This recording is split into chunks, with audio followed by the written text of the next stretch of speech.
আপনার বিজনেস কি টাইটানিকের মতোই ডুবে যাচ্ছে? আপনি কি জানেন আইসবার্গের সাথে টাইটানিক ধাক্কা খাওয়ার পরে কিন্তু ১ সেকেন্ডে ডুবে যায়নি। পুরো জাহাজটি ডুবতে সময় লেগেছিল পুরো ২.৫ ঘন্টা। তাহলে কোশ্চেন হলো, এই ২.৫ ঘন্টার মধ্যেও মানুষ কেন বের হতে পারেনি?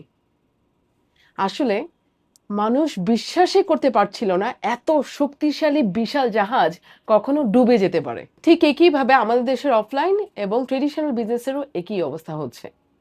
যখন থেকে রাইড শেয়ারিং অ্যাপ চলে আসলো, তখন থেকে কিন্তু ট্যাক্সি এবং সিএনজি চাহিদা কমে যাচ্ছে।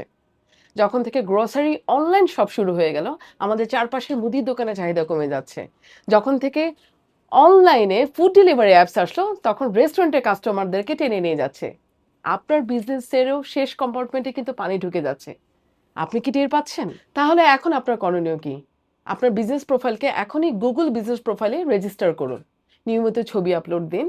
বিভিন্ন আপনার কার্যবিধি ওখানে তুলে ধরুন এবং তার সাথে, সাথে আপনার যে কাস্টমার আছে তাদের কাছ থেকে রিভিউ নিন।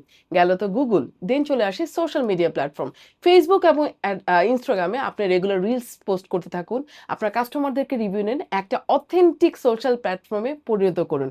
অ্যান্ড দেন সর্বশেষে চলে আসে হোয়াটসঅ্যাপ মার্কেটিং। আপনার যে পুরনো কাস্টমারগুলো আছে তাদেরই নাম্বারের মধ্যে আপনি আবার রি-এনগেজ করে তাদের কিছু সংখ্যক কাস্টমারকে আবার নিজের কাছে নিয়ে আসতে পারুন। এতে কি হবে?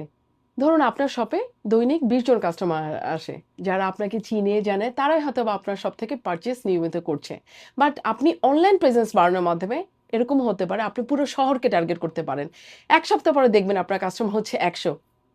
শুধু শহর কেন? চলুন দেশ নিয়ে কাজ করি। তখন দেখা যাবে ১ মাস পর আপনার কাস্টমার হবে ১,০০০, মেবি ১০,০০০। তো অনলাইন প্রেজেন্স এর মাধ্যমে আপনি আপনার বিজনেসকে শুধুমাত্র আপনার এলাকায় না, পুরো দেশের মাধ্যমে আপনি কাজ করতে পারবেন। তাই সময় থাকতেই সচেতন হন এবং অনলাইনে প্রেজেন্স গড়ে তুলুন।